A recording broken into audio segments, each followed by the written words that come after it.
Hello, everybody.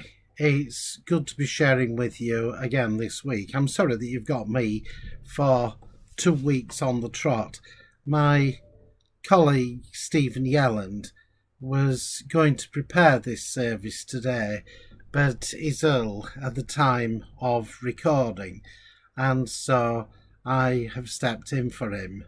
I trust that we all wish Stephen well, and hopefully by the time you're watching this sermon that Stephen will be back in peak fitness. One of the many things that irritate me as I get older is the fact that when I watch television advertising, a certain furniture retailer will show all the wonderful things they have on offer, and then they will say, "Sale must end on Sunday." And it counts down until when you're watching on Saturday, it says, "Sale will end tomorrow." And what they're really saying to you is, if you don't jump up straight away and make haste to get to our store and order your jazzy new 3-piece suite immediately, then the chance will be gone forever, and you will never again be able to get it at this price. And of course, if you're an old cynic like me, you will sit there and you will know that come Monday there will be a new, never to be beaten sale offering all sorts of wonderful things, and the sale must end next week.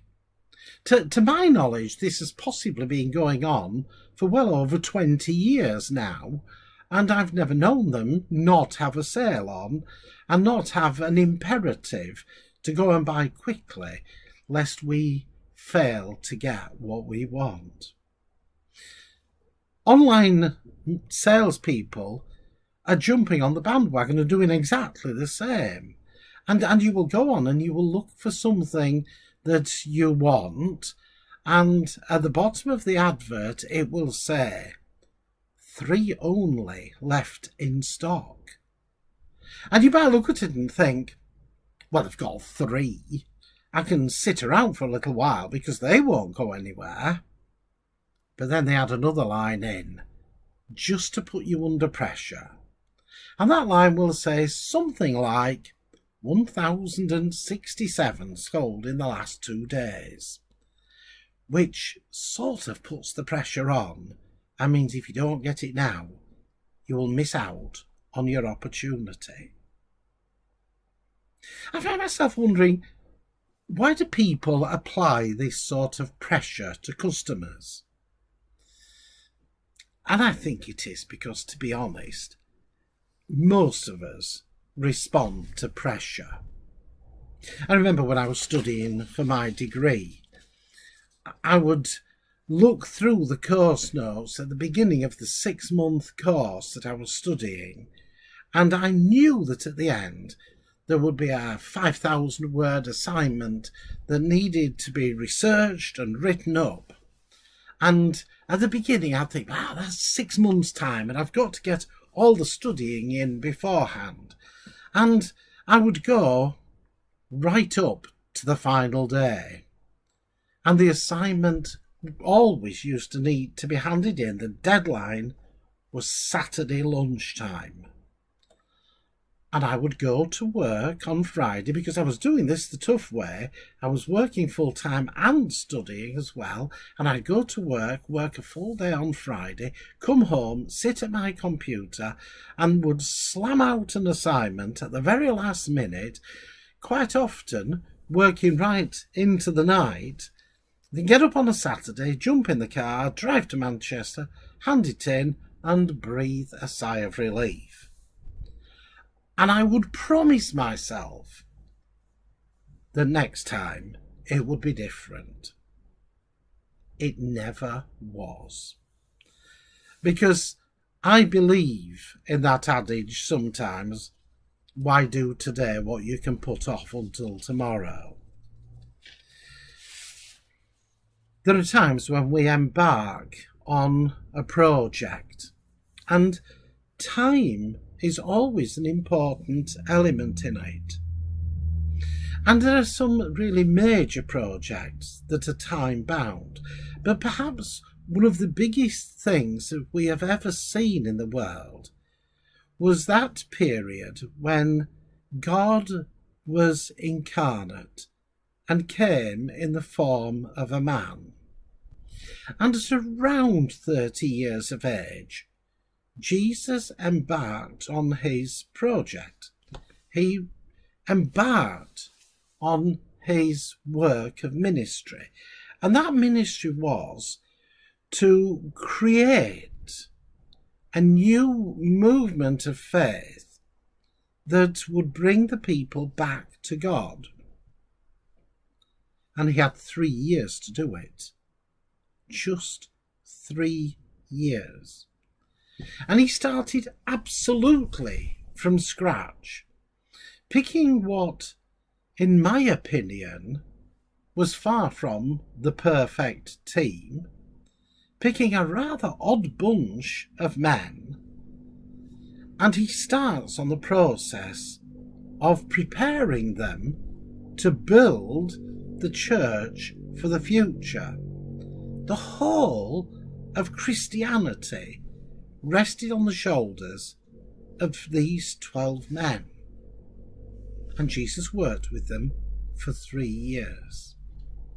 And there is a point when you look at Luke chapter 9, when, having prepared the disciples, he sends the 12 out and says, now this is how it works. Now go out and give it a go for yourselves. And they come back. And next time when he sends out, he doesn't just send the 12 out. He sends the 72 out. There is an urgency to this, because if this is going to function and function properly, there isn't a great deal of time. We're in a position in the church today. I'm due to move on from my current appointment here in Ipswich in the summer of 2024, which means that from September this year, I have just 2 years. And if it doesn't happen in those 2 years, then it ain't going to happen under my watch. So suddenly there is an urgency, a little bit like the sale that will finish on Sunday, a little bit like the assignment that gets started at the last minute and suddenly has to go at quite a pace to be finished in time. And I look at the church, and I look back to the 1980s. In 1984, there was suddenly a recognition in the church in Great Britain, across the denominations, that what was happening was people were stopping believing, stopping attending, stopping being members at an alarming rate. And there was a point that there was a projected figure that round about the mid-2020s, the church would become unsustainable. That seemed a long way off in 1984, when as a response to that, we had the Mission Britain campaign. Let's go out and evangelise. Let's turn this thing around. Let's make a difference. And that led to the decade of evangelism, when suddenly we were going to transform the church for the future. We're in 2022 now. The mid-2020s are just 3 years away. 3 years.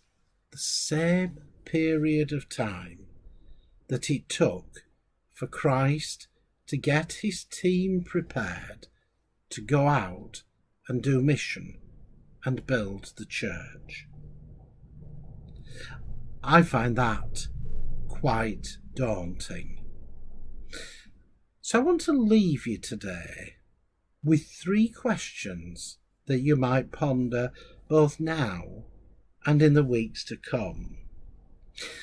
Try to imagine the church that you would normally attend or you have most recently attended.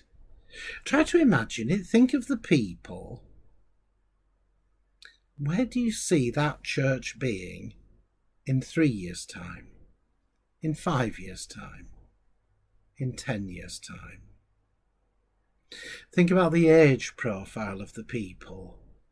Think about the numbers of the people. Think about the challenges that they face. Historically, when we look back at the church, we have always assessed success based on people who attend worship. Oh, they're packing them in down at some whatevers. We judge it by membership, those people who make a positive commitment to that church. We judge it by the state of the building. Oh, well, it looks dismal, does that place? I'm not going to go. And we judge it by the amount of money in the bank. Is that a fair way to judge the state of Christianity in the world today, in your opinion? And I think I would lay before you, thirdly, a challenge. In just 3 years from now, how might you have contributed to turning the state of the Christian faith in this country around so that we might once again become a community of hope? I think that's the big challenge. Jesus did it in 3 years. Can we? Amen. Thank you for listening.